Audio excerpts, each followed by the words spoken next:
गुरुवार बृहस्पतिवार की पौराणिक कथा। गुरुवार व्रत करने से बृहस्पति देवता प्रसन्न होते हैं। यह व्रत अत्यंत फलदायी है। अग्नि पुराण के अनुसार अनुराधा नक्षत्र युक्त गुरुवार से आरंभ करके 7 गुरुवार व्रत करने से बृहस्पति ग्रह की हर पीड़ा से मुक्ति मिलती है। बृहस्पति व्रत कथा प्राचीन समय की बात है। एक नगर में एक बड़ा व्यापारी रहता था। वह जहाज में माल लदवाकर दूसरे देशों में भेजा करता था।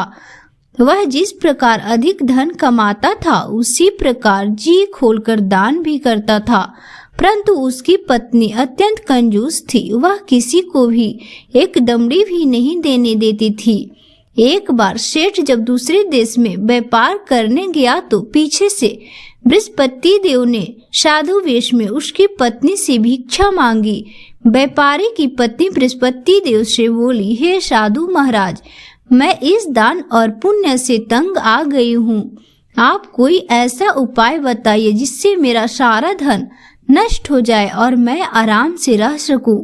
मैं यह धन लुटाता हुआ नहीं देख सकती। बृहस्पति ने कहा, हे देवी, तुम बड़ी विचित्र हो। संतान और धन से कोई दुखी नहीं होता। अगर अधिक धन है तो इसे शुभ कार्यों में लगाओ। कुंवारी कन्याओं का विवाह कराओ। विद्यालय और बाग बगीचे का निर्माण करवाओ। ऐसे पुण्य करने से तुम्हारा लोक परलोक सार्थक हो सकता है। परंतु साधु की इन बातों से व्यापारी की पत्नी खुशी नहीं हुई। उसने कहा, मुझसे ऐसे धन की आवश्यकता नहीं है जिसे मैं दान दे दूं। तब बृहस्पति देव बोले, यदि तुम्हारी ऐसी इच्छा है तो तुम एक उपाय करना। 7 बृहस्पतिवार घर गोबर से लिपना, अपने केशों को पीली मिट्टी से धोना, केश को धोते समय स्नान करना, व्यापारी से हजामत बनवाने को कहना, भोजन में मांस मंदिरा खाना, कपड़े अपने घर धोना। ऐसे करने से तुम्हारा सारा धन नष्ट हो जाएगा। इतना कहकर बृहस्पति देव अंत ध्यान हो गए। व्यापारी की पत्नी ने बृहस्पति देव के कहे अनुसार 7 बृहस्पतिवार वैसे ही करने का निश्चय किया। केवल 3 बृहस्पतिवार बीते थे कि उसी समस्त धन संपत्ति नष्ट हो गए और वह परलोक सिधार गए। जब व्यापारी वापस आया तो उसने देखा कि उसका सब कुछ नष्ट हो चुका था। उस व्यापारी ने अपनी पुत्री व संतावना दी और दूसरे नगर में जाकर बस गया। वहां वह जंगल में लकड़ी काटकर लाता था और शहर में बेचता था। इस तरह वह अपना जीवन व्यतीत करने लगा। एक दिन उसकी पुत्री ने दही खाने की इच्छा प्रकट की, लेकिन व्यापारी के पास दही खरीदने के पैसे नहीं थे। वह अपनी पुत्री को आश्वासन देकर जंगल में लकड़ी काटने चला गया। वहां एक वृक्ष के नीचे बैठा अपनी पूर्व दशा में विचार कर रोने लगा। उस दिन बृहस्पति देव आए। तभी वहां बृहस्पति देव साधु के रूप में सेठ के पास गए और बोले, हे मनुष्य, तू इस जंगल में किस चिंता में बैठा है? तभी व्यापारी बोला, हे महाराज, आप सब कुछ जानते हैं। इतना कहकर व्यापारी अपने कहानी सुनाकर रो पड़ा। बृहस्पति देव बोले, देखो बेटा, तुम्हारी पत्नी ने बृहस्पति देव का अपमान किया था, इसी कारण तुम्हारा यह हाल हुआ है। लेकिन अब तुम किसी प्रकार का चिंता मत करो। तुम गुरुवार के दिन बृहस्पति देव का पाठ करो।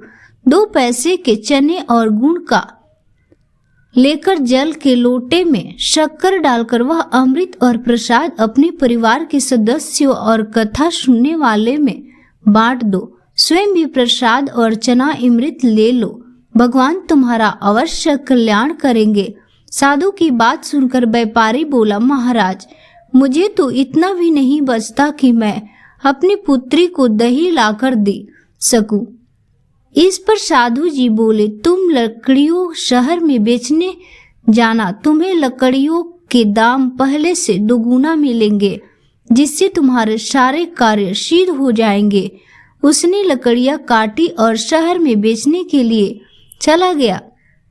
उसकी लकड़ियां अच्छे दाम में बिक गई, जिसने उसने अपनी पुत्री के लिए दही लिया और गुरुवार की कथा हेतु चना गुड़ लेकर कथा की और प्रसाद बांटकर स्वयं भी खाया।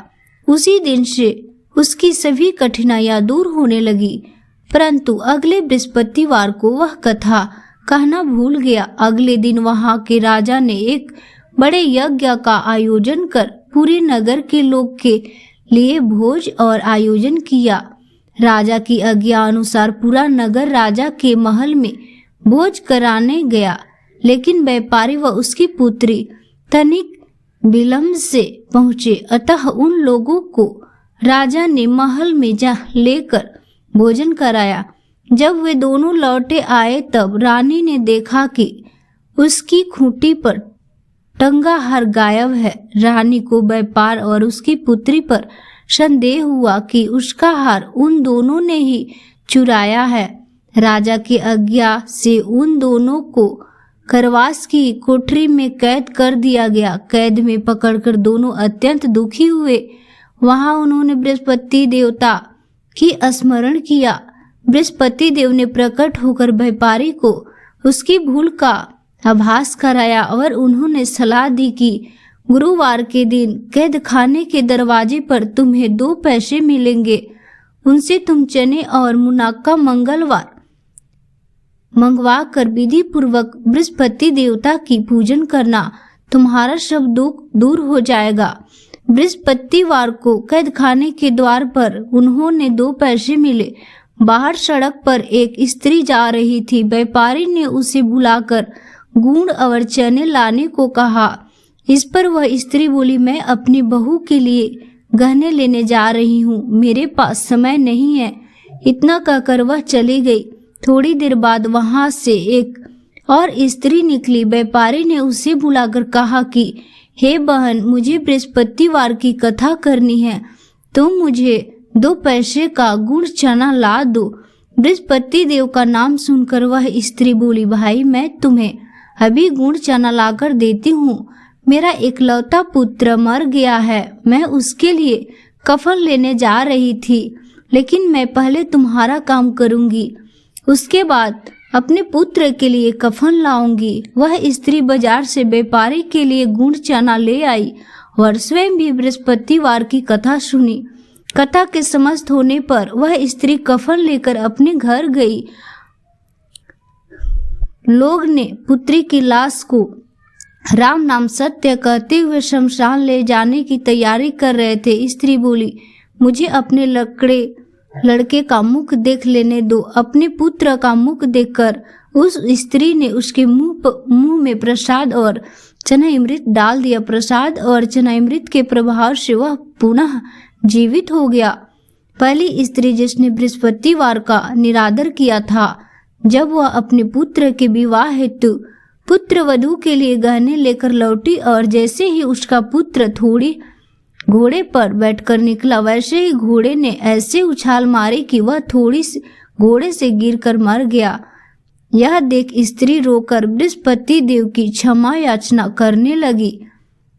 उस स्त्री के याचना से बृहस्पति देव साधु वेश में वहां पहुंचकर कहने लगे, देवी तुम अधिक विलाप करने की आवश्यकता नहीं है। यह बृहस्पति देव का अचानदार करने के कारण हुआ है। तुम वापस जाकर मेरे भक्त से क्षमा मांगकर कथा सुनो, तब ही तुम्हारी सभी मनोकामना पूरी होगी।